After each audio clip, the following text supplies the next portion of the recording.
Be strong like a warrior, be strong like a stoic, like a man who's made out of stone, who can smash through any barrier, any challenge that's in front of him.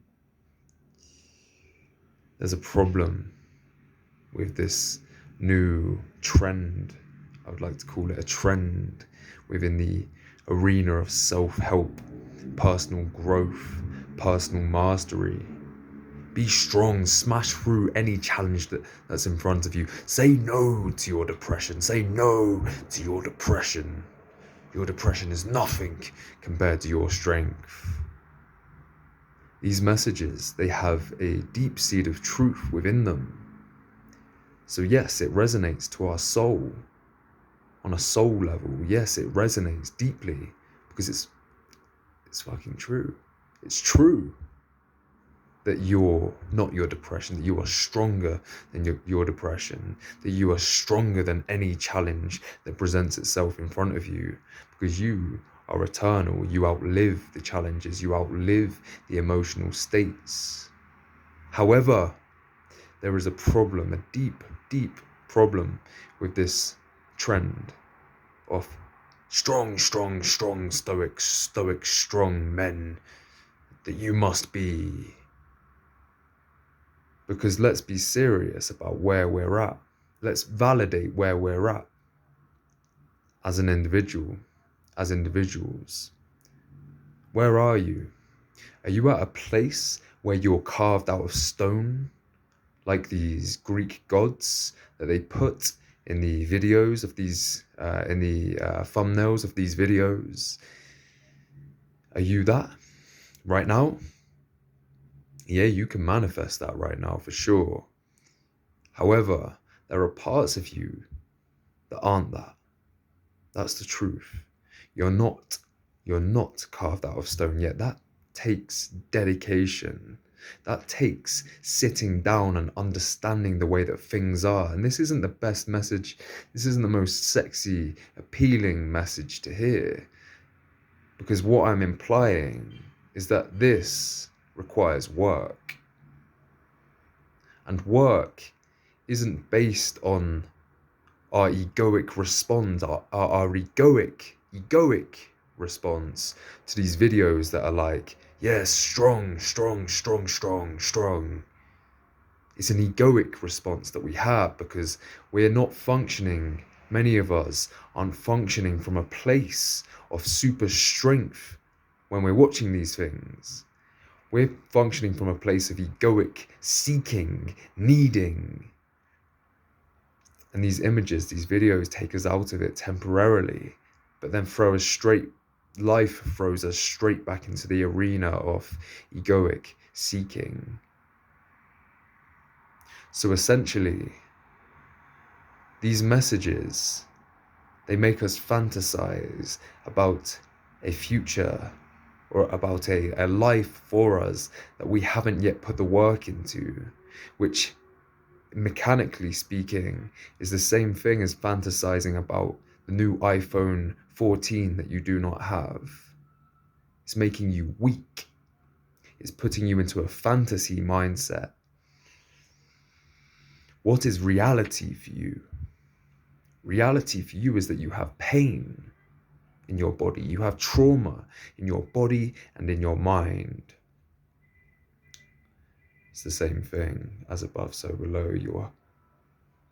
That's not the completely correct metaphor to use. As above, so below, but it still makes sense. In the head, in the body, the head, it's one system. Thoughts create emotions, emotions create thoughts.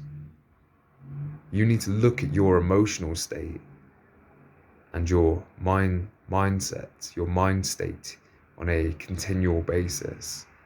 Your mind state as it is on a continual basis. And you need to look at this.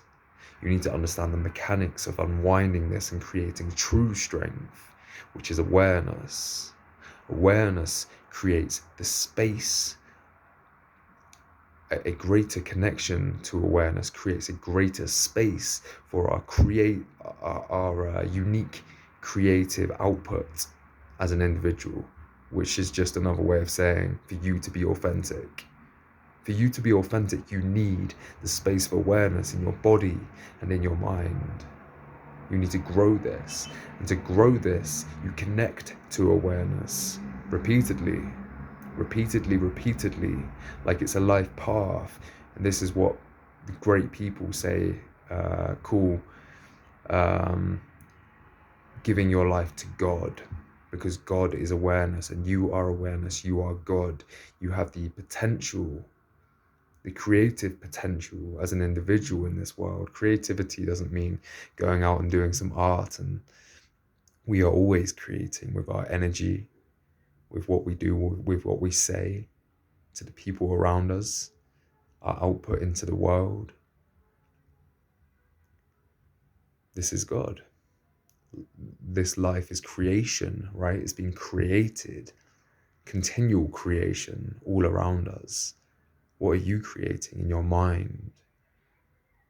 What are you creating in this world through your mind, through your body? A needy mentality or a fantasy mentality? Because this fantasy, let me be really clear here, this fantasy mentality that is being cultivated through these videos of strength, yes, I'm stoic, I'm a warrior, but not actually doing any work on one's own awareness, is creating a fantasy mindset, which, let me tell you and let me be really clear on this, is not strength. It's not strong stoic. That's the opposite of strong stoic. Fantasy mindset, because it's not reality. It's childish. It's childish. It's childish. True strength is responsibility, taking responsibility for what your mind state is, what your body state is, and working toward a goal which is rooted around true strength and true compassion, self-compassion, and compassion out onto the world. True authentic output, creativity, which again is created through having space, and then the unique flow just comes out of you, of who you are and what you're meant to be in this world, in this life, for yourself and for others. It's the same thing really, because we are all one. So are you really strong, or are you fantasizing? Be careful with the message of fantasy strength and look at what true strength really means. I've already given you my take on it. True strength is a great connection to awareness, to something outside of our own limited mental movie that we have running around, which is generally given to us, which is entirely given to us from our childhood, from our parents who were brainwashed by the culture. So creating space, which is true strength. True strength is true space. Creating space for a new dynamic in your life. I don't care if you do that through meditation, yoga, martial arts, swimming, walking, or just simply being silent and not being distracted in this culture which is built around profit from distraction, from human distraction. We live in a human prison society where our minds are imprisoned by the distraction which reaps profit for a select few. This isn't strong. In fact, what's really strong is you taking time away from these videos on Instagram that say strong, stoic, strong, that you're addicted to, which makes you weak. Being in silence through whatever modality. It depends how traumatized you are. If you're very traumatized, you need to do meditation, my friend. You need to do somatic work as well as meditation. You need to do yoga. You need to move your body. You need to swim. You need to get cold, you need to get hot in a sauna, and then you need to meditate continually. If you're normally traumatized, everyone's very traumatized in our culture, but if you're on that normal baseline, maybe you can do it through some pastime, some that connects you to silence. Maybe you can do it through that, but not being distracted is the most powerful thing that we can, the most powerful seed that we can sow in our lives to become strong, strong, strong, actually strong.